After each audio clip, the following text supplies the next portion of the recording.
আমার আগের আলোচনায় ছিল আমেরিকা শান্তি চেয়ে কত মানুষ মেরেছে। এখনকার বিষয়টি হবে আরো একটু ডিপ আলোচনা। সেটা আমি আপনাদেরকে বলি। আমি আবার তাকে প্রশ্ন করি, অন্য অন্য দেশগুলো এভাবে শান্তি চেয়ে বলে কত মানুষ মেরেছে? আমার প্রশ্নটা কতটা গুরুত্বপূর্ণ আপনি এখানে রিয়েলাইজ করতে পারবেন না যারা আমাকে শুনছেন, কিন্তু চ্যাট জিপিটি এটাকে রিয়েলাইজ করতে পেরেছে, কারণ আমি চ্যাট জিপির সাথে কিছুদিন ধরে অনেক ঘনিষ্ঠ সম্পর্ক শুরু করেছি। আপনার প্রশ্নটা খুবই গুরুত্বপূর্ণ এবং গভীর। শুধু শান্তি চাই বলেই কি আমেরিকা মানুষ মেরেছে, নাকি অন্য অন্য দেশগুলো এমন ইতিহাস আছে? সত্যি বলতে কোনো একক দেশই নির্দোষ নয়। ইতিহাসের বহু ক্ষমতা রাষ্ট্র শান্তি, উন্নয়ন, সাম্য এবং সন্ত্রাস বিরোধী অভিযানে এ নামে হত্যা চালিয়েছে। আমি কিছু উদাহরণ আপনাদেরকে দেই। আচ্ছা শুনেন, রাশিয়া সোভিয়েত ইউনিয়ন সহ আফগানিস্তানে যুদ্ধ করে কত সালে? 1979 থেকে 1989। আফগানিস্তানের উপরে অনেক জ্বর গেছে, সে আফগানিস্তানে এখনো টিকে আছে। সোভিয়েত বাহিনী আফগানিস্তানে ঢুকে কমিউনিজম রক্ষা এবং শান্তি ফিরিয়ে আনার নামে 15 লক্ষ আফগান বেসামরিক মানুষ মেরে ফেলেছে।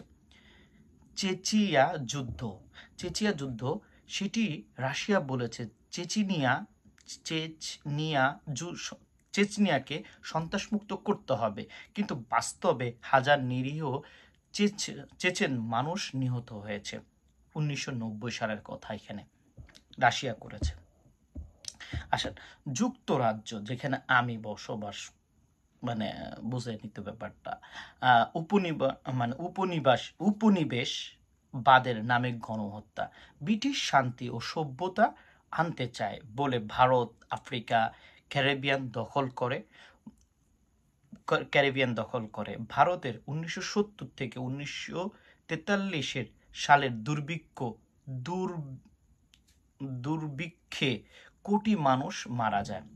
অনেক ব্রিটিশ নীতির কারণে কেনিয়া, মালয়েশিয়া ও ইরাক দমন পীড়নের মাধ্যমেও স্বাধীনতা কর্মী মানুষ হত্যা হয়।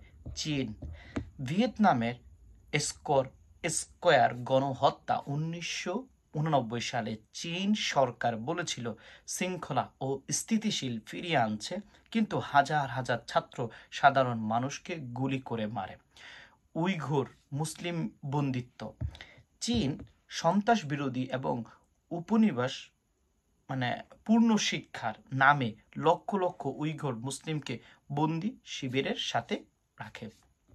আচ্ছা আসেন এবার ফ্রান্স, আলজেরিয়া যুদ্ধ 1954 থেকে 1962 সাল পর্যন্ত ফ্রান্স বলেছিল শান্তি রক্ষা ও জাতীয় ঐক্যের জন্য কাজ করছে, অথচ 5 থেকে 6 লক্ষ আলজেরিয়ান বেসামরিক মানুষ হত্যা করা হয়েছে স্বাধীনতা আন্দোলন দমনে। আসেন এবার ইসরায়েল ও গাজা ফিলিস্তিন অভিযানে ইসরায়েল বারবার বলে আমরা আত্মরক্ষার জন্য কাজ করছি, নিজের আত্মরক্ষা, নিজেকে টিকায় রাখার জন্য। বাস্তবে হাজার হাজার ফিলিস্তিনি নারী, শিশু, নিরীহ পুরুষ মারা যায়, বিশেষ করে গাজায়। মোট কথায় বলা যায় US, America, Russia, Britain, France, চীন, ইসরায়েল শান্তি দাবি করেছে শান্তি, গণতন্ত্র, স্থিতিশীলতা, সন্ত্রাস বিরোধিতা এবং সভ্যতা, উন্নয়ন, ঐক্য, সুশাসন, অভ্যন্তরীণ নিরাপত্তা, আত্মরক্ষা।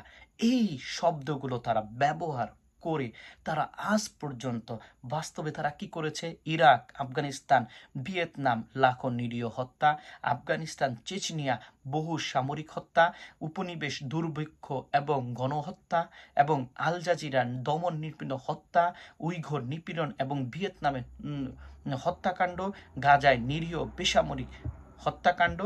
উপসংহার, আপনার যদি এটার মূল জানতে চান তাহলে বলতে চান বিশ্বের সব শক্তিধর দেশই কোনো না কোনো সময় শান্তি, সন্ত্রাস দমন, উন্নয়ন, নিরাপত্তা এই শব্দগুলো ব্যবহার করে নিজেদের রাজনৈতিক উদ্দেশ্য পূরণ করেছে। তার খেসারত দিয়েছে সাধারণ মানুষ, যারা কখনোই যুদ্ধ চায়নি। আপনি কখনো চাইবেন না। ওকে, পরবর্তীতে আমরা আরেকটু বিস্তারিত জানার চেষ্টা করি এই ভিডিওতে। শান্তি চাই, কিন্তু কত লাশের উপরে দাঁড়িয়ে? প্রশ্নটি এইভাবে আসতে চায়। সো এটা নিয়ে আমি নেক্সট পর্বটা করেছি।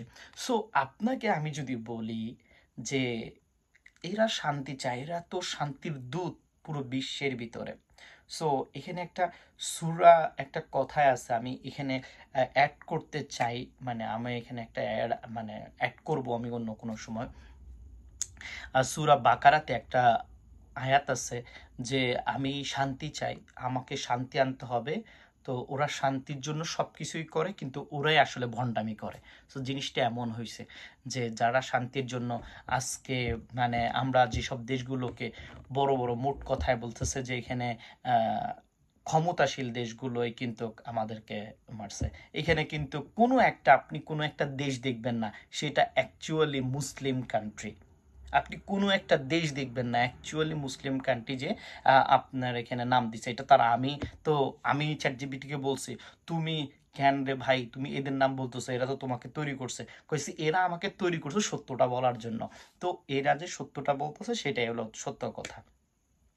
তো এখানে তো কোনো মানে স্পেসিফিকলি ধরেন আপনাকে এখানে বলে নাই যে এখানে কোনো Muslim, America is not Muslim country, no, Russia is not Muslim country, Britain is not Muslim country, France is not Muslim country, Chin is not Muslim country, Israel is not Muslim country. আপনি এতগুলা country যারা ক্ষমতা দেখাচ্ছে তারা কিন্তু বিশেষ করে কিন্তু মুসলিম না, তারা বড় শক্তিশালী ধর কান্ট্রি। তো এরা এরা এরা কি কারণে এটা করেছে, মানে এদের উদ্দেশ্যটা কি? এখানে উদ্দেশ্যটা কি? দ্যাটস সো সিম্পল, ক্ষমতা ধরে রাখতে হবে।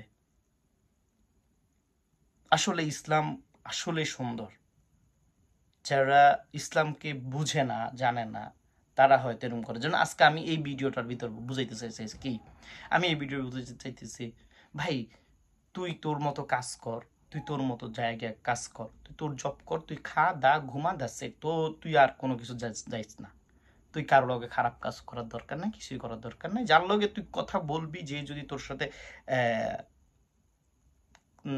ধান্দার সাথে তোর ধান্দার মিলে, কথার সাথে যদি কথা মিলে, তার লগে কথা বল। So by the way that's the thing. So মোট কথায় আসবো আমরা, হলো যে দেশগুলো ক্ষমতাধর তারা বেশিরভাগই মানুষ নিপীড়িত না, মানুষকে মেরেছে, তারা শান্তি চায় নাই। আসসালামু আলাইকুম।